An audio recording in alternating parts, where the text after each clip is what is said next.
Welcome everyone. This is Michaela Aphrodite, and today we're going to be talking about that most popular subject that everybody wants to learn how to do, and that's becoming a master manifester. There have been tons of books published about this, and you can't scroll past TikTok without getting some kind of here's how you manifest, use this trick, do this one thing, and you will be surprised at how miraculous this works. So today, we're going to discuss all the pros and cons. We're going to talk about why it's not working for you, and we're going to talk about how to resolve those issues. So let's get started on learning how to become a master manifester. I remember when I started working with the monk. And if any of you guys have read my book, you'll understand what I'm talking about. I wrote a book called Be Your Own Hero by Michelle Thompson. It was about my own personal journey of getting past the depression and the self-loathing, the financial deprivation, and all the struggles that I went through of not feeling loved. And as I started working with him for several years, I became a whole lot different. A lot of this came from me trying to learn how to love myself again. Through this, there was a point in which he started talking about training wheels. So let's talk about that for a second. I remember he and I were having this conversation about using a tarot deck or scrying or, just multiple different ways of being able to foretell the future. And he said, all those is just training wheels. And he said, a true sage doesn't need any of that because they connect with everything and they're able to make those things come to fruition. Immediately, they just know. As I started thinking about how manifesting works, it is actually a state of being. When you get into that state of being, of just, I am, there's no journaling something with gratitude. There's no making a vision board. There's no saying affirmations. It's just knowing. This is a really hard place to get to. Okay, so we will talk about solutions. We'll talk about some exercises that you can get to. But if you want to manifest something, it has to be in the deepest core of your being. It has to be, I know who I am. I know that I can create, and I know that I can make this happen. So when you read these books about manifesting, changing your thoughts, writing affirmations, doing a vision board, all of these things are just training wheels. And honestly, there's nothing wrong with training wheels. I mean, how many people learn to ride a bike without using training wheels first? We're going to really discuss this. We're going to talk about why. Why is it that we continuously say that you have to change your thoughts? That your thoughts are what manifest in the world? Well, this is true, but it's also not true. Because look at it like this. What if you are on an airplane? And how many people are on that airplane? Let's say there's 100 people on that airplane. And out of those 100 people, how many people do you think that are scared and thinking about this airplane crashing? Well, if your thoughts were the solution to manifesting something, then every single one of those people that are thinking in that moment that the airplane's going to crash would multiply that thought and make the airplane crash. So obviously that's not it. But on the other side of it, it kind of is, because that's part of the training wheels. The reasons why we cannot manifest, or we manifest sometimes and not when we really want it, is because deeper beliefs that we have inside of ourselves. It is about the thoughts, but it's more about the beliefs. You're thinking about manifesting because you want to manifest. You're thinking about this house that you want to get because you want that house. But the belief is where the problem is. If you do not believe that you're worthy of that house, or that you could ever have that house, or that there's only one way to get that house, then you're limiting the universe. If you believe that the only way that you're going to be able to buy that house is to get your credit score up. And you can't get your credit score up because you don't have a stable income. And you don't have a stable income because you don't have a job that brings in money regularly. And you don't have a job because you believe that you have to be self-employed. And you believe you have to be self-employed because you don't think anybody will hire you.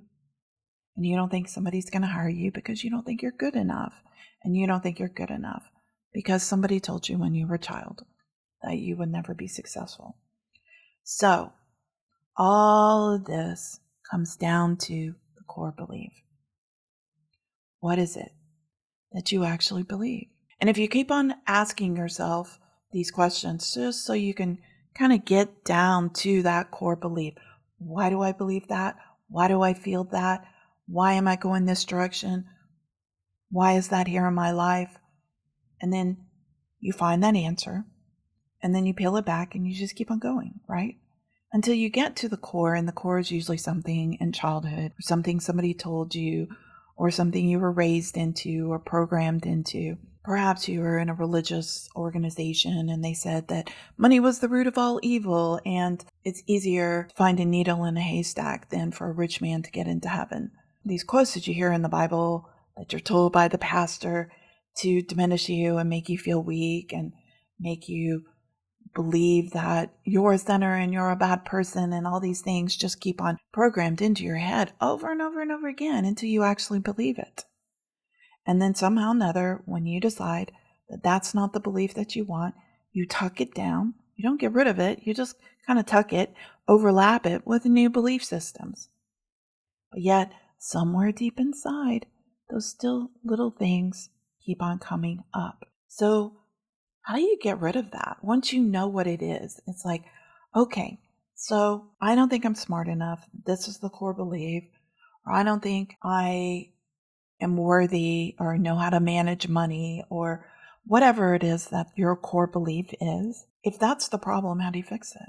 Well, first off, once you know what the issue is, then a lot of times there's several things that you can do. You can kind of meditate and pray and ask God to resolve it for you, to help you understand what it is that you need to purify, get rid of, nix, all that kind of stuff. So one of the things that I like to do is I like to sit on that belief for a second and really feel it. Feel it as the child that is being told that. And then I imagine myself going back in time and speaking to that child and telling them, don't believe this stuff because it's not true. And here's what's going to happen in the future. This is who you're going to become, and this is how strong you are, and these are some of the things you're going to accomplish.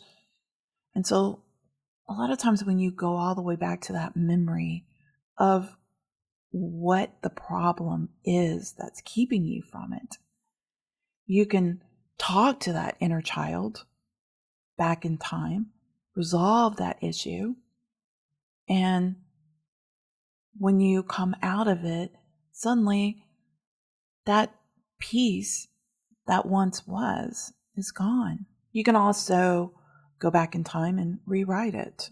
You can imagine it playing out differently. That this person came to you and said this, but another person came to you and told you something completely different and was very supportive and was always there to encourage you. You can go back and kind of change and alter time based on altering the memory so that the subconscious mind ends up believing something. Here's the interesting thing about that. I've been a hypnotherapist. I've worked with a lot of people. And when I've done this exercise with people, when they come out of it, they always end up telling me, I remember my aunt telling me that, as if that actually happened. So it makes you question whether or not you just tapped into an altered timeline where the aunt actually said that, or did the subconscious mind actually believe it enough to where they woke up and said, wow, this is true. Here's my memory. Well, what we do know is that the mind thinks in images and it doesn't know the difference between fantasy and reality. If you sit here and you imagine something that's never happened, your mind starts to believe it and becomes fearful of it, even though it's never happened. Now, many of you have done this over and over again, I'm sure, but you can use that for your advantage.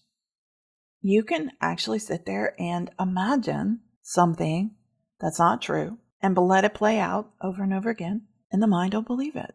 So it begs the question whether or not you stepped into an altered timeline, or did you just convince your mind of something completely different? Like all of a sudden you have this memory of an aunt that was supportive that you just forgot? Or did you step into a timeline where the aunt actually did say this? Or did your mind actually buy into this belief structure and told you this actually happened? Regardless of what happened, timeline shift, changed your memory, does it really matter? What matters is that you get outside of the belief structure that you're not good enough and step into the belief structure that you are. As we use this tool to shift that subconscious belief structure, then we're able to move that into the present. And when you move it into the present, you can do something like do the affirmations, because now you have a support of a memory that helps you believe it. You see? So this is where the affirmations become good. This is where those little training wheel things can kind of kick into gear, because now you've addressed the core issue as to why you can't believe it. So now you can say, I know I'm good enough. I know that I am smart enough. And I know this because I was told this my whole life growing up, so I can accomplish anything that I put my mind to. I can fix my credit. I can have a business that's successful. I can purchase a home. I can get my credit score up. I can do anything that I need to do because I had the support being told all my life that I was good enough. Because that's the memory that you put in, right? That you changed. So now it aligns and your subconscious mind isn't fighting you, going, no, that's not true. That's not true. So you shift the memory. And then you start doing the affirmations and you use the words because somebody believed in me, because I know it's true, because somebody told me it was true. And I remember always having that support and this person seeing that I had great potential. I know that I can do this. And that's when your mind starts to believe it. So this is why affirmations work and why affirmations do not work. If you say an affirmation, like, I am good enough, but the subconscious mind is repeating in the background, no, you're not. Which one's right? There's this story I heard about how every single person has an evil dog that's very, very vicious inside of them. And they have a loving, kind, angelic dog inside of them. And the question is, well, how do you know which one you are? And the one that you are is the one that you feed the most. So if you're feeding anger and hate and frustration and all this other stuff, I don't like myself and I do everything wrong and I can't ever be successful, then that's the part of you that will be the strongest. But if you're feeding yourself with all this positive stuff, even on a subconscious level, then that is the dog that becomes you, right? So we're talking about the subconscious mind here. The subconscious mind is constantly the bad dog telling you you're not worthy, you're not good enough, you're this, you're that. It's growling in the background. And you're over here trying to say affirmations like, I am so grateful, I am so worthy, I am this. But who's being fed the most? Every single time something happens that you don't like. Somebody doesn't wish you happy birthday. Somebody forgets your birthday. Your husband doesn't do something for you for your anniversary. A friend of yours doesn't call you back, or somebody doesn't like a post you put on social media, or and all of these things. And every time these things happen, it just this little part of you starts ticking little notches in that bedpost that says, hey, here's proof that you're not good enough. And even though you can sit here and, nah, I'm doing my affirmations, I do this every day, I say this. But are you saying it like you have it memorized? Or are you saying it like it's true? Think about it when somebody hurts you and they cause you pain. And suddenly you start remembering every single pain that somebody's caused you. And I want you to think about this like a scale. One side is weighing heavier than the other. How often are you weighing the side of the scale where people love you, are kind to you? You're remembering wonderful memories as a child. Which dog are you feeding? And so now you realize now that all along you've been feeding the wrong dog because you're putting too much power and emotion into your pain, which supports you're not good enough, which supports the reasons why you can't have a successful business, why your credit score sucks, and why you can't buy a house. All of those things, right?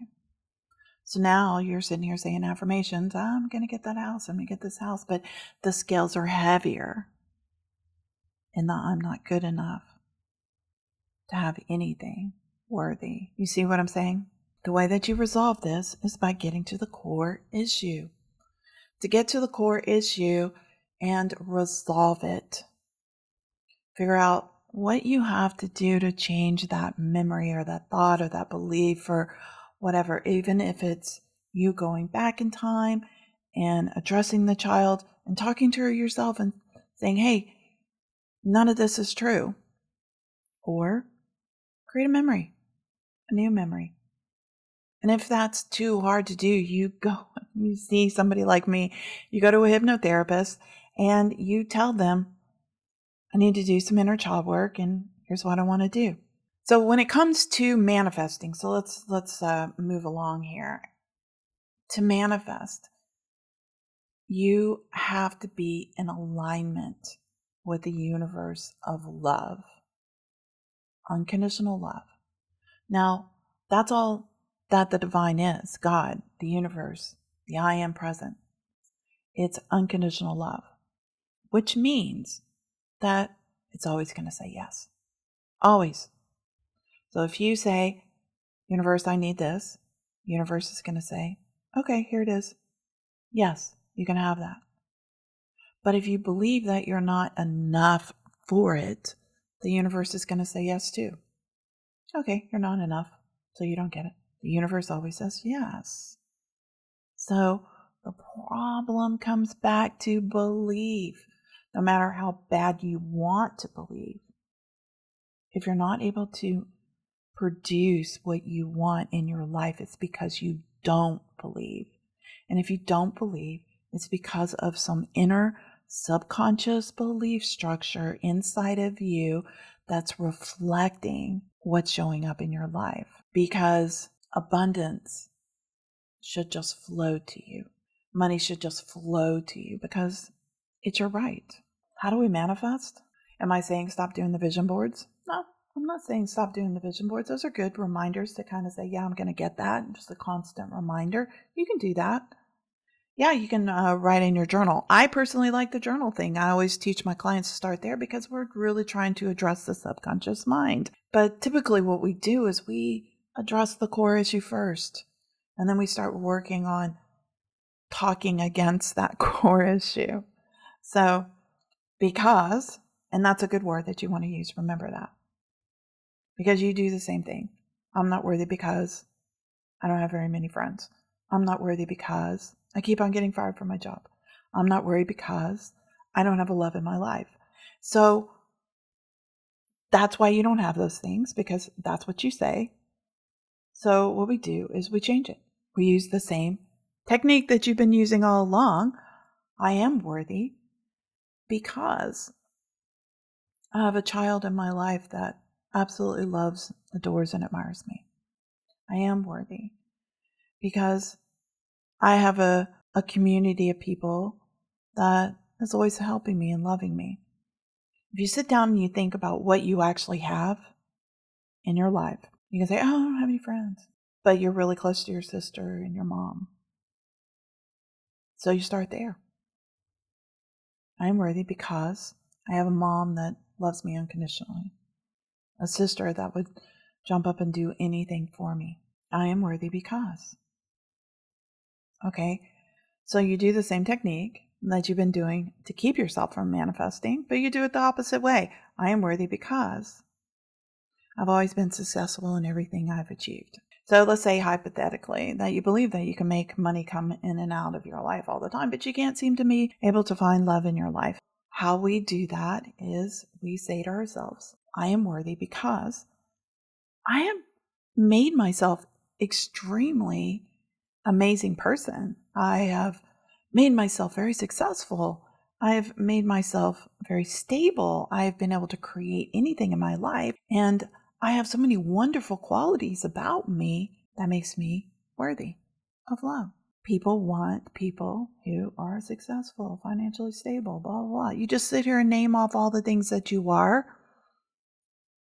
And you say, this is the reason why I'm going to find love. And you convince yourself of that. You visualize yourself. You go back to the child and you imagine the aunt coming over to the child and saying, you are so smart.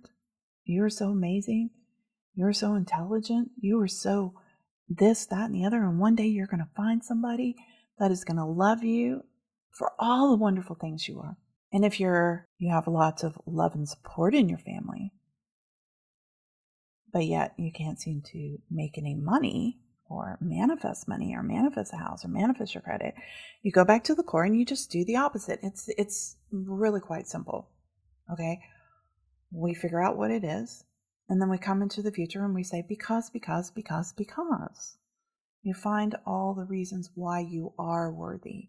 You create that memory inside of yourself and you reinforce it with the words that you start to tell yourself. This is when the affirmations actually work. All this time that you sit here and you fantasize about being dumped or somebody doing something to you or this person hurting you, or it always ends up happening, I'm just waiting for the shoe to drop. Why don't you change that fantasy and turn it into the fantasy of forever lasting love? All you're doing is feeding the bad dog when you sit here and you fantasize about the bad things in the future. Now, one of the things that I've heard from people, some of my clients, when they first start working with me is, I can't help it. I can't control what I think, how I think, what I think. So you start small. You make a commitment to yourself that you're going to focus on an image of yourself believing or feeling or doing something for a very short period of time. Maybe it's a minute. You work up to 5 minutes. Then you try to create that image as vividly as you can. And you just build into it until you get better. You control your thoughts. You control what's coming in instead of what you are thinking about. So here's the other thing. If you keep on feeding the dog, the bad one, you're going to end up reinforcing the subconscious belief that you're not worthy. So you have to feed the other side. So just simply changing time is not going to be enough. You got to start feeding it, because you have to make the bad dog go to sleep. And you have to feed the good dog that's gentle and kind and loving. That part of you that exists within you, you have to constantly feed it. So if you're always watching crime shows or thinking about this or thinking about that, it's like, oh, I can't stop thinking about it. Well, then give your mind something else to do. Listen to a podcast that supports what you want to believe. Read a book that teaches you how to overcome obstacles. Take a walk, meditate, pray, make jewelry, do something that shifts the way you think. I always tell people, if you have time to think about something negative, you have time to input something positive. So when it comes to manifesting, it comes down to you being rather than doing. If you aren't able to manifest, it's because you're not in alignment with your higher self. And remember, the universe always says yes. So if you are saying that you're not enough, that you have to change this to become this, or you have to do this to be this, then that means that the universe is going to say, okay, because it always says yes. It always says yes. I hope this helps you with understanding how to manifest. And if you have any questions, please put it in the comments. I'd love to hear what you have to say about this, and I'm open to answer any questions that you have. I hope you've enjoyed this podcast, and I will see you soon.